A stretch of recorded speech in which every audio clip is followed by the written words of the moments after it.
I made a handmade gift for my father-in-law's retirement party.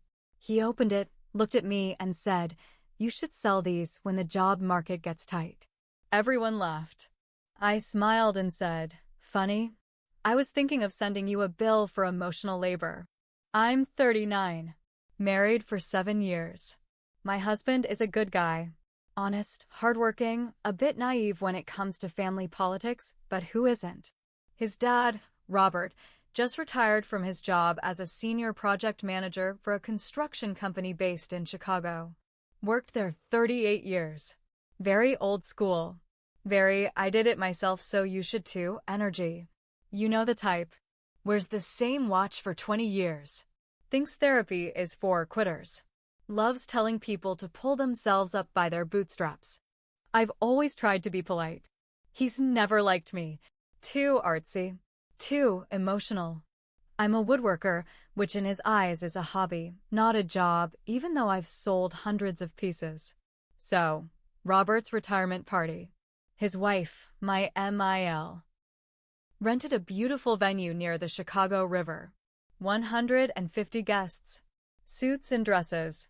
Open bar. Fancy little crab cakes being passed around on silver trays. I spent 3 weeks making him a custom wooden keepsake box. Walnut. Hand-carved details of construction tools on the lid. Inside was lined with velvet and had compartments for watches, cufflinks, whatever. Took me 50+ hours. I skipped a few paid orders to make time for it. Thought maybe, just maybe, this would show him I respected his career, even if he never respected mine. Big mistake. Gift time comes. People are handing him bottles of whiskey, golf balls, a framed retirement plaque. Then it's my turn. He opens the box, stares at it, runs his hand along the edge like he's checking the wood grain. Then he chuckles. "You should sell these when the job market gets tight." People laughed. Not like a gentle laugh. It was loud. Real. Like I was the punchline.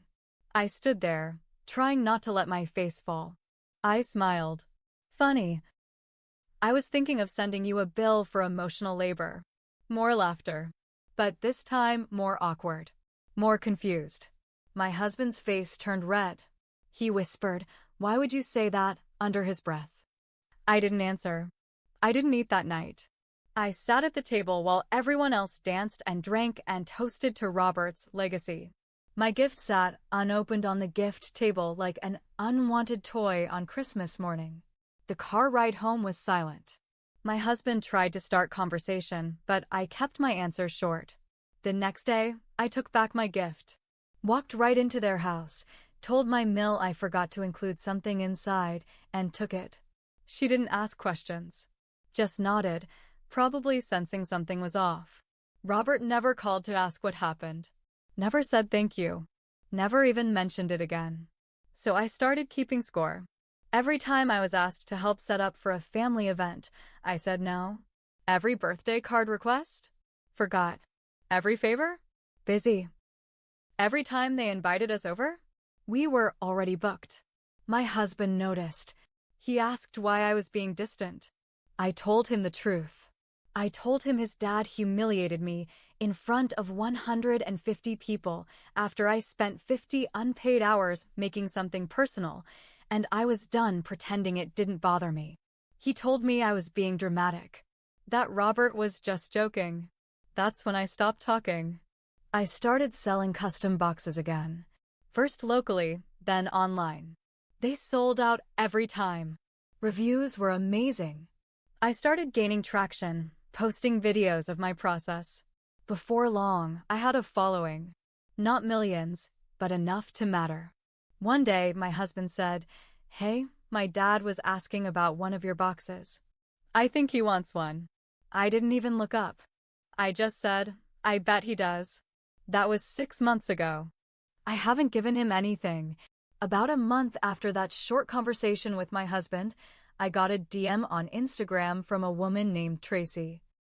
She runs a small boutique in Milwaukee that sells locally made home goods, candles, pottery, handwoven stuff, the works.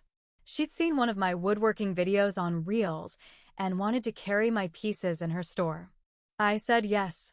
That one message kicked off the busiest season of my life. Orders came in fast. I stopped taking custom work and focused on limited run designs. My evenings were filled with sawdust, music, and the quiet satisfaction of carving something beautiful. My shop was finally paying real bills. Around this same time, my husband started acting weird. Distant, but also nervous. Like he was walking on eggshells. He stopped bringing up his parents altogether. I didn't press. I had work to do. I was tired of carrying the emotional weight of his family drama and running a business. Then came the family barbecue. Every July, his side of the family does a huge cookout at a cousin's house in the suburbs. I didn't want to go. My husband begged me. Said it would be low-key, that Robert probably wouldn't even be there. Robert was not only there, he was holding court. As soon as we walked in, he smiled wide and said, "Well, look who decided to show up. I was beginning to think you were tired too, sweetheart." I didn't laugh. I nodded and walked past him like he wasn't there. Later, while I was getting a soda in the kitchen, I heard him talking in the backyard. Loud enough for anyone nearby to hear. "I still don't get why she's so touchy," he said. "It's just a box. What's it even worth?" $40. Someone laughed. A cousin, I think. That was it. I was done. That night, I told my husband I was officially out. No more pretending. No more small talk. I would be civil, but I wasn't going to any more events. I wasn't sending gifts. I wasn't tolerating his father treating me like I was a joke. My husband sat on the couch for a long time. Didn't say much. Then finally said, "You know he has cancer, right?" I didn't. Stage 2 pancreatic. Not terminal yet. Treatable. But serious. And, just like that, I was supposed to feel guilty. I was supposed to forget the years of comments. The eye rolls. The way he always introduced me as the artsy one. The way he'd say, "So what does that really pay?" every time someone mentioned my work. Suddenly, everyone wanted me to be the bigger person. Life is short. You don't want regrets. He didn't mean it like that. I stayed quiet. But the part that really messed with my head? 2 weeks later, I got an email from Tracy again. She'd gotten a message through her store's website from someone claiming to be a concerned customer, saying she should be careful about the ethics and political views of the people she partners with. I asked to see it. She sent a screenshot. It was from Robert's personal email. The same one he used for family stuff. The same one I've seen in dozens of forwarded jokes and birthday invites. He tried to tank my business. I stared at the screen for a long time. My hands were shaking. I didn't cry. I just got cold. Numb. I called my husband at work. "Your dad tried to screw with my business." "What?" "I have the email. He sent it to Tracy. He used his real name. His real email. What kind of idiot do you have to be? I'll talk to him." "No, don't." "Why not?" "Because this is between me and him now." That was the day I stopped giving a damn about how it would look.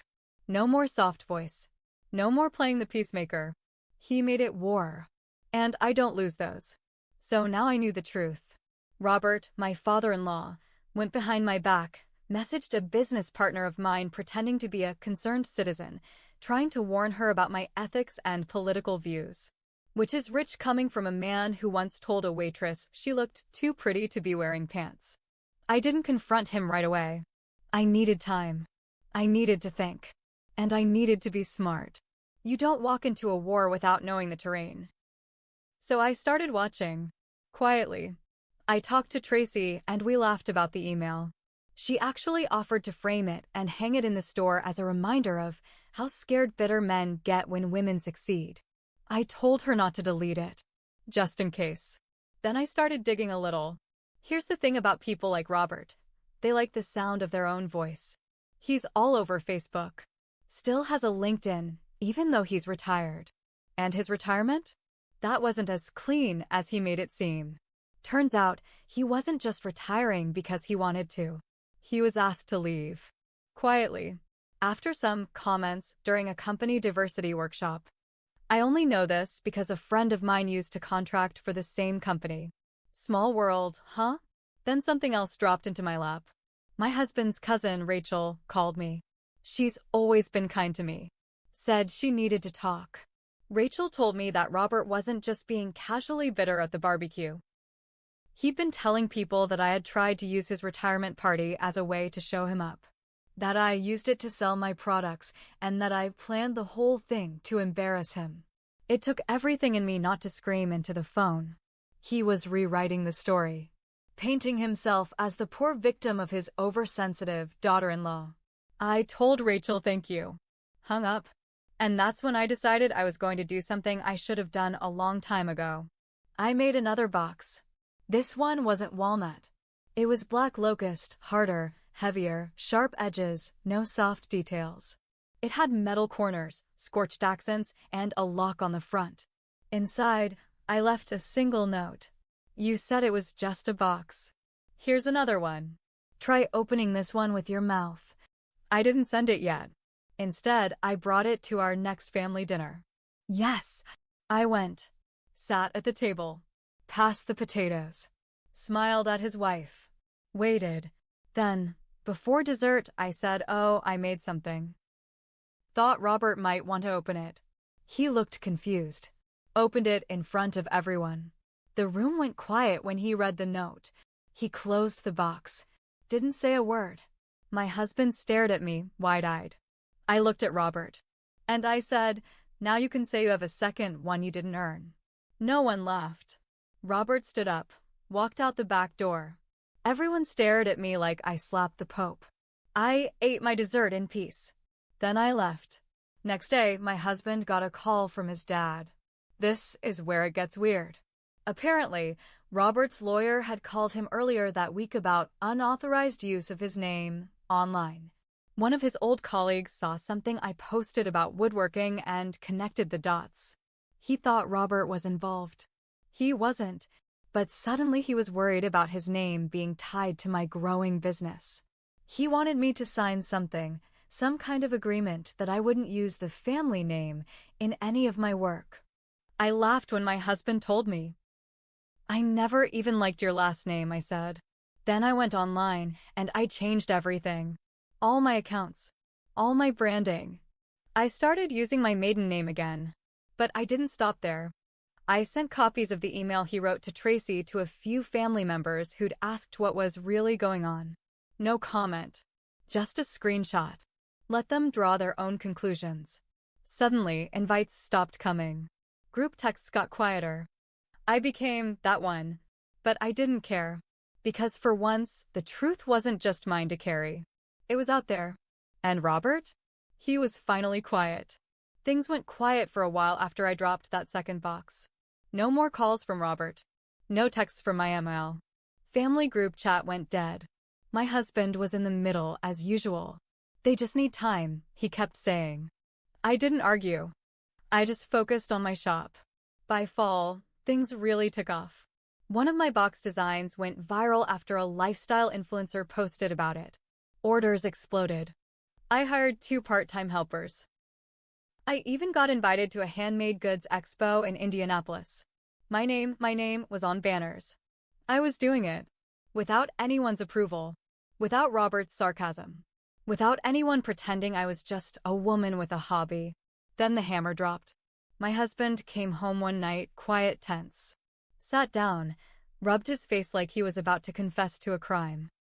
"I have to tell you something," he said. He pulled up a copy of a bank statement on his phone.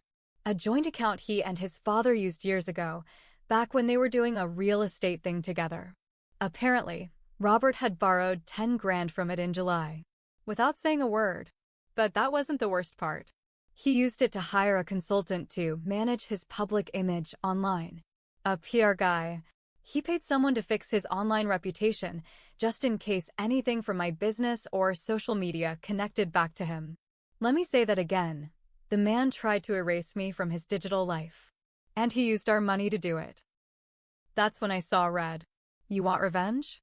Here's how it starts. I called Tracy. Asked if she still had the original email from Robert. She did. Then I called the Small Business Association chapter in Chicago, where Robert was listed as a mentor volunteer for retired professionals. Sent them the email too. No message, just the facts. A man targeting a woman-owned business with false accusations. A few days later, he was politely released from his volunteer duties. But I wasn't finished. I took the walnut box. The original one, the retirement gift he never thanked me for. I posted a video on my channel. Titled it, "The Box I Made for the Man Who Called It Junk." Told the whole story. Every word. From the party, to the joke, to the email, to the PR cleanup. I kept names out of it, but anyone who knew us, they knew. The video blew up. 200,000 views in a week. Comments rolled in. People sharing their own family stories. Their own Robert moments. But here's the twist. I didn't feel better. I felt tired. Tired of carrying this fight. Tired of the anger. Even revenge has a weight to it. That night, I went into my workshop alone. Sat in the dark. Looked at the black locust box, the one I gave him at that last dinner. The one with the note. And I cried, not out of regret, out of loss. Because even though he hurt me deeply, I knew I had turned into someone I didn't recognize. Cold. Strategic. Vengeful. And my husband? He was still there.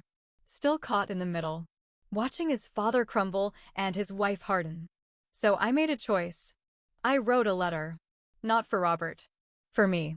I loved you like family. I tried. I gave you time, energy, art, and kindness. You laughed at it. Mocked it. Tried to erase it. I'm not angry anymore. But I'm done trying to prove I'm worth respect. I don't owe you anything. I just hope one day you figure out what real value looks like, before the last person who loves you forgets why they ever did. I didn't send it, but I read it out loud. Then I burned it in the same fire pit he built in our yard years ago. Let the ashes blow into the wind. That was my ending. A quiet fire. No more boxes. Just closure.